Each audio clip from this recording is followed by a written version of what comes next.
संसद के बजट सत्र के दौरान लोकसभा में राहुल गांधी के भाषण पर शिवसेना नेता संजय राउत की प्रतिक्रिया सामने आई है। उन्होंने कहा है कि देश में कोई संविधान या किसी कानून का पालन नहीं हो रहा है। इतना ही नहीं, संजय राउत ने यह भी कहा कि आज चीन और पाकिस्तान भारत के खिलाफ एकजुट है, हमें सावधान रहने की जरूरत है।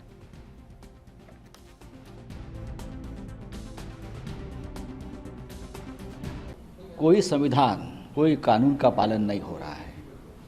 और जैसे कहा राहुल जी ने, हमारे स्टेट का भी आवाज़ दबाने की कोशिश हो रही है। राज्यपाल के माध्यम से केंद्र सरकार, बीजेपी, उनकी सरकार, पैरेलल सरकार, उनका अंडरवर्ल्ड चलाना चाहती है, लेकिन हम होने नहीं देंगे। ये तो है कि आज चाइना और पाकिस्तान हमारे खिलाफ एक साथ हो गए हैं, एक साथ लड़ रहे हैं। पाकिस्तान को चाइना की मदद मिल रही है और एक मजबूत ताकत हमारे खिलाफ देश के सीमा के पार खड़ी है। तो हमको बहुत ही सावधानता से काम करना पड़ेगा। और इसी खबर पर ज़्यादा बातचीत के लिए हमारे साथ रक्षा विशेषज्ञ ललन सिंह जी जुड़ चुके हैं। बहुत बहुत स्वागत है आपका ललन सिंह जी। ललन सिंह जी, जिस तरीके से ये बताया जा रहा है कि पाकिस्तान से हमको सावधान रहना चाहिए, एक विशेष ताकत तैयार हो रही है, ऐसे में ये जो राजनीतिक है, देश के अंदर राजनीतिक दल हैं, इनमें विरोधाभास क्यों देखने को मिल रहा है? ये एकजुटता क्यों नहीं नजर आ रही है इनमें कि जो ये विरोधी ताकतें हैं देश के खिलाफ जो साजिश रचने का काम करती हैं, इसमें भी तो एक समानता या एक रूपता देखने को नहीं मिल रही है देश के अंदर, जबकि ये देखनी चाहिए थी।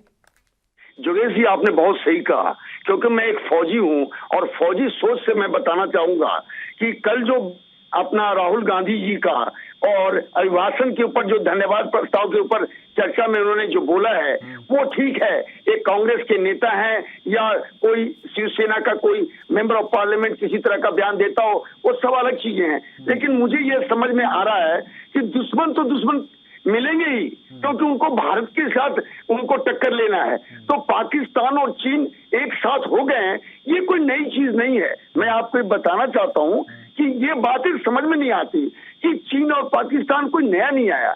1963 में ही पाकिस्तान ने अक्साई चीन का हिस्सा चीन को सौंप दिया था और 1962 की मैं याद नहीं करना चाहता हूं, क्योंकि फौजी सकारात्मक होते हैं और आज हम फौज एलएसी और एलओसी के ऊपर बहुत बहुत ताकतवर अपने आप को महसूस करते हैं। मैं ये कहना चाहता हूं कि इस तरह की बयानें केवल मनोबल को डिस्टर्ब करना चाहती है, कमजोर नहीं हो सकता भारतीय फौज।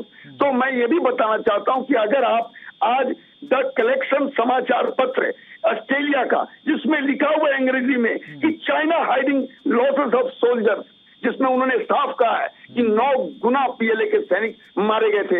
एक अंधेरे के अंदर जो नदी में वो डूब गए थे, जो उस समय बातें हो रही थी, इसी तरह की राजनीति बातें जोगेश जी। लेकिन मैं आपको दावे के साथ कह सकता हूं कि चीन और पाकिस्तान अगर मिला हुआ है तो इसमें कौन सी नई चीज है? और ये बोलना कि हम किसी हालत में दबाव में, ये सवाल ही पैदा नहीं होता। आप देखिए, लगातार चीन का हमारे दबाव से वो आग्रह पे आग्रह करके बातचीत कर रहा है। और मैं ये भी कहना चाहता हूं कि बहुत साफ लफ्जों में हमारी जो सरकार है, उन्होंने ये बताया भी है कि हम अभी 1 इंच जमीन में भी पीछे को नहीं है और लगातार चाहे वो गोल्डी हो, गोगरा हो, उसके लिए हम उनके ऊपर दबाव बना रहे हैं। और मैं मान के चलता हूं कि इस तरह की संसद में बातें बहुत ही एक तरह से गंभीर चिंता की है, क्योंकि जब देश की सुरक्षा की बात होती है तो हम सभी और राजनेताओं को एक होकर इसमें स्वार्थ सत्ता इसको नहीं आने देना है। ये मेरा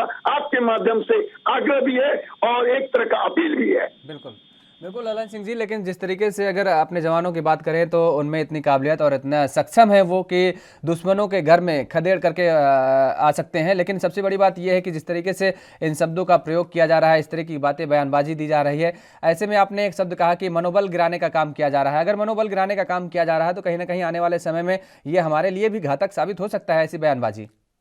एकदम साफ कहना चाहता हूं कि ये एकदम जैसा लगता है कि कोई बहुत नीचे स्तर की बातचीत हो रही है। संसद हमारा सर्वोच्च माननीय एक मंदिर है, जहां पे हमारे देश की पूरी नीतियां तैयार की जाती है, इम्प्लीमेंट करने का योजनाबद्ध काम होते हैं। तो इस तरह के संसद में बात करना, आप राजनीति की बात करें, लेकिन जहां सुरक्षा की बात है, चाहे शिवसेना हो या आज कांग्रेस के कोई नेता हो, इस तरह की बातें एक एक्सेप्टेबल नहीं है। हम मैं मानता ही नहीं हूँ कि गलवान में जैसा हम लोग पहले से बता रहे थे कि उनके ऊपर हमारी जो फौज थी वो बहुत दबाव थी, और आज द कलेक्शन जो ऑस्ट्रेलिया का समाचार पत्र है उससे भी पता चला कि 9 गुना उनके लोगों की जाने गई थी। तो मैं ये दावे के साथ कह सकता हूँ कि लगातार विस्तारवाद चीन जो है वो क्यों हमसे बातचीत कर रहा है, उसका कारण है कि वो हमारे ताकत से दबा हुआ है। मैं ये भी कहना चाहता हूँ कि सुरक्षा क्षेत्र में आत्मनिर्भर भारत अपने कदम को बहुत तेजी से बढ़ा रहा है। मानता हूं कि इस बार केवल अपना 5,25,166 करोड़ का ही आवंटन हुआ है, लेकिन कोई प्रॉब्लम नहीं। हम अपने निर्भर के कदमों से हम अपने जीवी साजो सामान है जो ताकत है उसको लगातार रिसर्च एंड डेवलपमेंट से मजबूत कर रहे हैं। तो ये कहां सवाल उठता है कि पाकिस्तान और चीन एक हो गया है और हम उसके दबाव में कहां पे हैं? सवाल ही पैदा नहीं होता। हम कहीं भी दबाव में नहीं है, और मैं ये दावे के साथ कह सकता हूं कि हम भी मानते हैं कि हमें जो अपना बजट में दिया गया है उसे 35-40% इन दोनों देशों के मद्देनजर और ज्यादा मिलना चाहिए। लेकिन कोई बात नहीं, उससे क्या फर्क पड़ता है। हमारी जो सेना 12 लाख थल सेना है वो बहुत ही दुनिया की प्रोफेशनल मानी हुई फौज है, और इस तरह का बयानों पे मैं कंडेम करता हूँ। चलिए, बहुत बहुत शुक्रिया ललन सिंह हमारे साथ जुड़े हुए थे। तो साफ तौर पर जिस तरीके से जो बयानबाजी और बयान बहादुर हैं, इनको कहीं ना कहीं अपने बयानों पर संतुलन रखने की जरूरत है।